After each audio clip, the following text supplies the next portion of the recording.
wabarakatuh.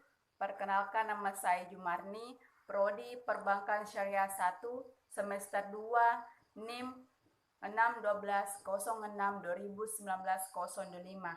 Baik, saya akan menjelaskan beberapa materi. Materi yang pertama yaitu mengenai ulumul hadis. Di sini saya akan membahas tentang pengertiannya, sejarah perkembangannya, maupun cabang-cabang. Jadi yang pertama yaitu mengenai pengertian ulumul hadis. Jadi ulumul hadis adalah istilah ilmu hadis di dalam tradisi ulama hadis, atau bahasa Arabnya ulum al-hadis. Ulama al-hadis terdiri atas dua kata, yaitu ulum dan al-hadis.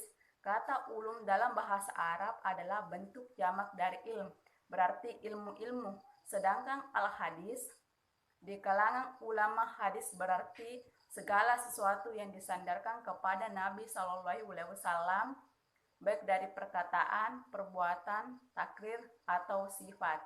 Dan baik, saya akan menjelaskan bagian dari sejarah perkembangan hadis. Jadi perkembangan ilmu hadis selalu beriringan dengan pertumbuhan pembinaan hadis itu sendiri.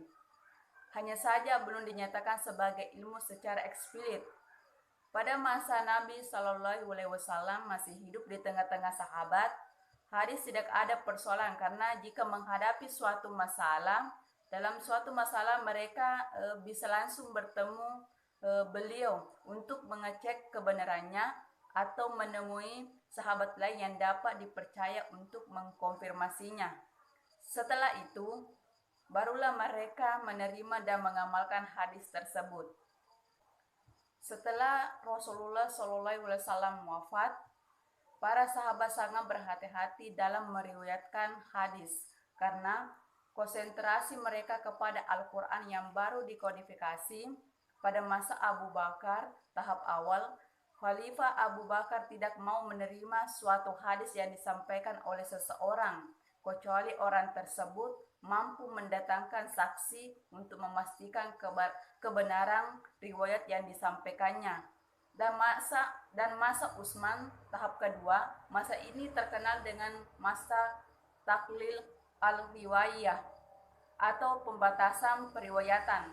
Para sahabat tidak meriwayatkan hadis kecuali disertai dengan saksi dan bersumpah bahwa hadis yang ia riwayatkan benar-benar dari Rasulullah SAW. Selanjutnya, ketika mulai terjadi konflik politik antara pendukung Ali dan Muawiyah yang memicu umat berpecah menjadi beberapa kelompok, Syiah, Khawarij, dan Jamhur Muslim. Setelah itu mulailah terjadi pemalsuan hadis dari masing-masing kelompok dalam rangka mencari dukungan politik yang lebih luas. Melihat kondisi seperti hal tersebut, para ulama bangkit membendung hadis dari pemalsuan dan menjaga kemurnian hadis Nabi SAW. Dari usaha ini terbentuklah teritori periwayatan yang mengharuskan menyertakan sanad menjadi bagian penting yang dipersyaratkan dalam periwayatan. Hal ini dilakukan oleh Ibnu Asi Syihab As-Zuhri ketika menghimpun hadis dari para ulama. Pernyataan tersebut menunjukkan bahwa periwayatan hadis tidak diterima kecuali disertai sanad. Baik, saya akan menjelaskan bagian ketiga mengenai ulumul hadis, yaitu cabang-cabang ulumul hadis. Yang pertama yaitu ilmu rijal al-hadis, yaitu ilmu yang membahas para perawi hadis, baik dari sahabat, dari tabi'in, maupun dari angkatan-angkatan sesudahnya. Hal yang terpenting di dalam ilmu rijal al-hadis ini adalah sejarah kehidupan para tokoh tersebut, meliputi masa kelahiran, masa wafat mereka, negeri asal, negeri mana saja tokoh-tokoh itu mengembara, dan dalam jangka berapa lama, kepada siapa saja mereka memperoleh hadis, dan kepada siapa saja mereka menyampaikan hadis tersebut.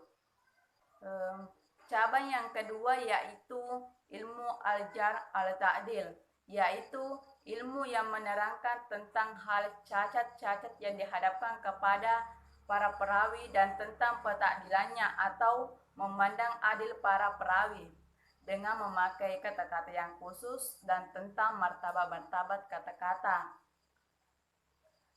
Itu dimasukkan ajar atau cacat, yaitu istilah yang digunakan untuk menunjukkan sifat jelek yang melekat pada periwayat hadis seperti pembohong dan sebagainya. Cabang yang ketiga yaitu ilmu fanil mubhamat, yaitu ilmu untuk mengetahui nama orang-orang yang tidak disebut di dalam matan ataupun di dalam sanad. Misalnya perawi-perawi yang tidak disebut namanya dalam Sahih Bukhari diterangkan selengkapnya oleh Ibnu Hajar al-Asqalani dalam Hidayatus Sari Muqaddamah Fathul Bari. Cabang yang keempat yaitu ilmu muqatalib al-hadis, ilmu yang membahas hadis-hadis secara lahiriah bertentangan, namun ada kemungkinan dapat diterima dengan syarat, mungkin dengan cara membatasi kemutlakan dan keumumannya dan lainnya yang bisa disebut sebagai ilmu tifik al-hadis.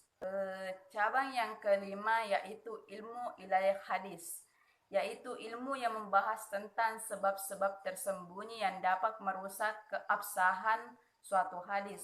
Misalnya memasukkan suatu hadis ke hadis yang lain. Ilmu yang satu ini menentukan apakah suatu hadis termasuk hadis dhaif, bahkan mampu berperan penting yang dapat melemahkan suatu hadis. Yang keenam, ilmu gharib hadis, yaitu ilmu yang membahas dan menjelaskan makna kalimat yang terdapat dalam suatu matan atau hadis yang sukar diketahui atau dipahami maknanya. Dan yang ketujuh yaitu ilmu ashab uruf al-hadis, yaitu ilmu yang membahas tentang sebab-sebab Nabi SAW menuturkan sabdanya dan mas-masanya Nabi SAW menuturkan itu. Dan cabang yang terakhir yaitu ilmu mustalah ahli hadis, yaitu ilmu yang membahas pengertian-pengertian atau istilah-istilah yang dipakai oleh para ahli hadis. Mungkin itu sedikit penjelasan mengenai atau materi tentang ulumul hadis, baik dari segi pengertian, sejarah perkembangannya maupun cabang-cabang ulumul hadis. Baik, saya akan menjelaskan materi kedua yaitu tentang bagaimana sejarah hadis pada masa Nabi Shallallahu Alaihi Wasallam dan bagaimana sejarah hadis pada masa sahabat atau khulafa ar-rasyidin. Dan yang pertama yaitu hadis pada masa Nabi Muhammad SAW. Pada periode inilah hadis hadir sebagai sebuah sabda akwal, af'al dan takrir Nabi Muhammad SAW yang berfungsi menerangkan Al-Quran untuk menegakkan syariat Islam dan membentuk masyarakat Islam. Hadis Nabi SAW merupakan salah satu dari dua sumber utama ajaran Islam yang harus diketahui. Dan hadis ini sudah ada sejak awal perkembangan Islam karena hadis adalah suatu yang disandarkan kepada Nabi Muhammad SAW. Mengenai kapan munculnya hadis itu juga terdapat perbedaan pendapat di kalangan ilmuwan.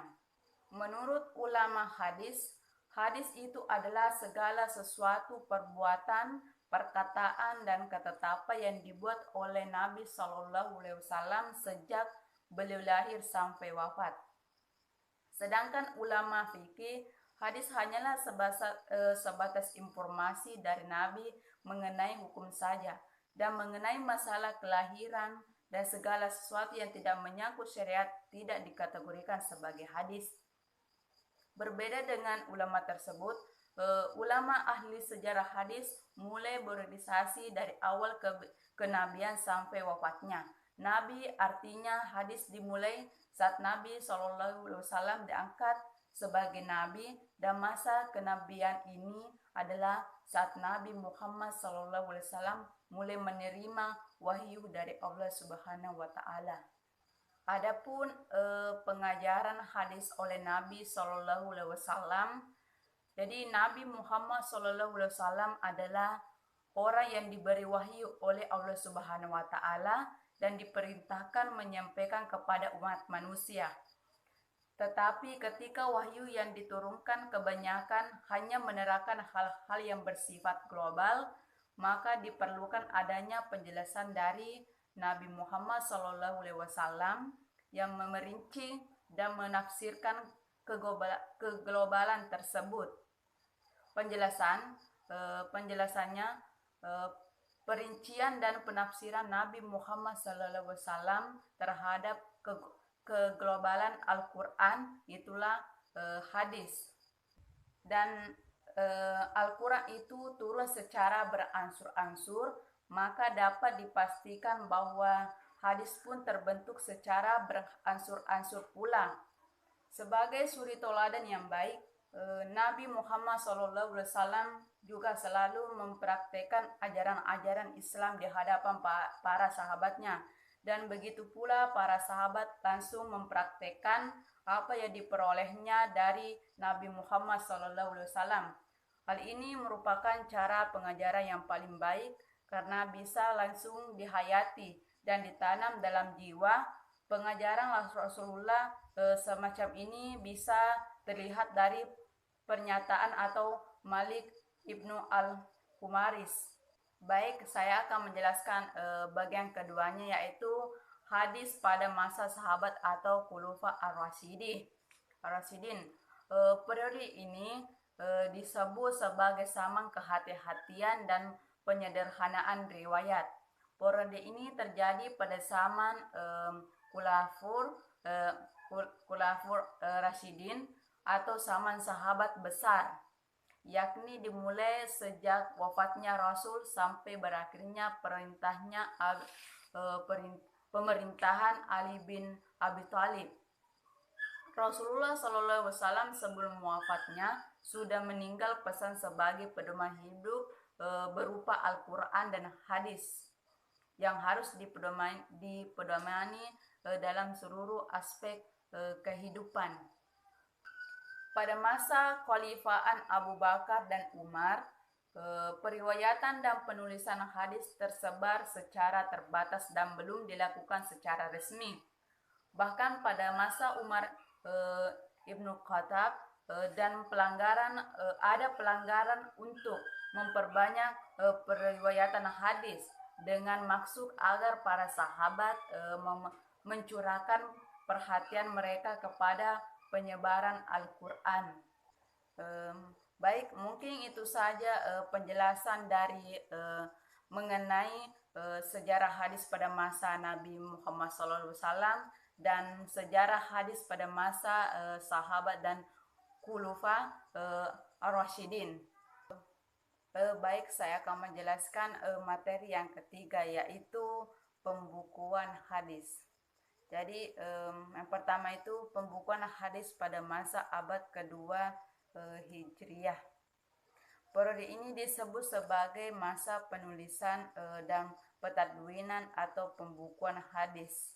Atau periode ini dimulai pada masa pemerintahan Bani Umayyah angkatan kedua atau mulai Khalifah Umar bin Abdul Aziz sampai akhir abad kedua Hijriah atau menjelang akhir masa dinasti Abbasiyah angkatan pertama. Pada masa ini dapat dikatakan sebagai masa penulisan dan pengodifikasian hadis secara resmi. Dikarenakan instruksi khalifah dan beberapa perihal yang terjadi latar belakang tercetusnya kegiatan tersebut, pada pembahasan kali ini akan memuat pembahasan terkait latar belakang pengodifikasian hadis pada abad kedua Hijriah, ciri-ciri pengodifikasian hadis pada abad kedua, sampai kegiatan penyaringan hadis terhadap periwayatan yang dianggap palsu. Sebagaimana yang telah diketahui bahwa pada masa Rasulullah SAW hadis berjumlah dikodifikasikan secara resmi. Pada waktu itu, secara umum pemeliharaan hadis itu lebih banyak terkonsentrasi pada hafalan dan amalan para sahabat dan terus mengalir pada generasi selanjutnya dan hanya sebagai saja yang berlangsung secara tertulis. Fakta sejarah menunjukkan bahwa penggagas secara resmi penulisan hadis yakni Khalifah Umar bin Khattab Aziz yang termasuk pada golongan tabi'in. Dan yang kedua yaitu pembukuan hadis pada abad ketiga Hijriah. Periode ini disebut yang mana artinya masa pemurnian, penyehatan, dan penyempurnaan. Periode ketiga ini dimulai sejak masa akhir pemerintahan dinasti Abbasiyah, angkatan pertama Khalifah Al-Ma'mun sampai awal pemerintahan dinasti Abbasiyah angkatan kedua Khalifah Al-Muqtadir.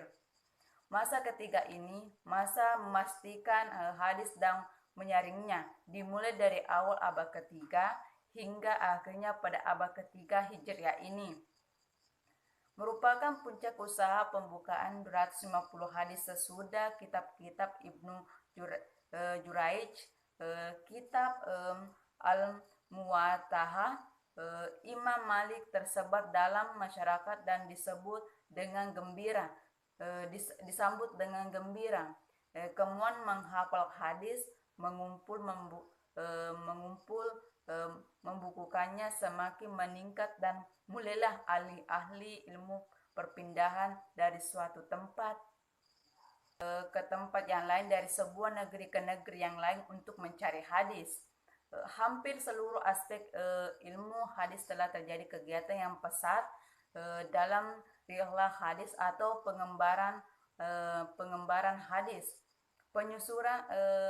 penyusunan biografi perawi hadis, ilmu al-rijal al-hadis, dan pengembangan modifikasi bentuk penulisan. Berikutnya pembukuan hadis pada abad ke-4 sampai pertengahan abad ke-6 Hijriah. Periode ke-6 ini terjadi pada masa dinasti Abbasiyah angkatan kedua atau Khalifah Al-Muqtadir sampai Khalifah Al-Mu'tasim. Periode ini disebut yang dimana artinya masa pemeliharaan, penertiban, penambahan, dan penghimpunan. Periode ini muncul pujangga-pujangga abad keempat, ahli abad keempat ini dan seterusnya digelari mutaakhirin. Kebanyakan hadis yang mereka kumpulkan adalah petikan atau nukilan dari kitab-kitab mutakaddimin. Itu sedikit saja yang dikumpulkan dari usaha mencari sendiri kepada para penghafalnya. Dan arti masa pengembangan pemikiran terhadap karya-karya ulama hadis sebelumnya, konsentrasi ulama sangat beragam. Ulama hadis bertingkat kedudukannya, ada di antara mereka yang menghafal 100.000 hadis dan mendapat nama hafiz, ada yang menghafal 3.000 hadis yang mendapat nama hujjah, sedangkan yang lebih jauh dari jumlah digelari hakim. Pembukuan hadis pada abad ke-6 sampai sekarang. Sejak Baghdad dihancurkan oleh Hulagu Khan, kegiatan perkembangan hadis berpindah ke Mesir dan India. Dalam masa ini banyak kepala-kepala pemerintahan berkecimpung dalam bidang ilmu hadis. Pada periode ini disebut yang mana artinya masa pensyarahan, penghimpunan, petakrijan, dan pembahasan. Usaha-usaha yang dilakukan oleh ulama dalam masa ini adalah menerbitkan buku-buku hadis, menyaringnya dan menyusun kitab takrij dan kitab jami yang umum. Baik, itulah penjelasan sedikit mengenai dari 3 materi tersebut. Apabila ada kesalahan, mohon dimaafkan. Wa taufiq wal hidayah. Wassalamualaikum warahmatullahi wabarakatuh.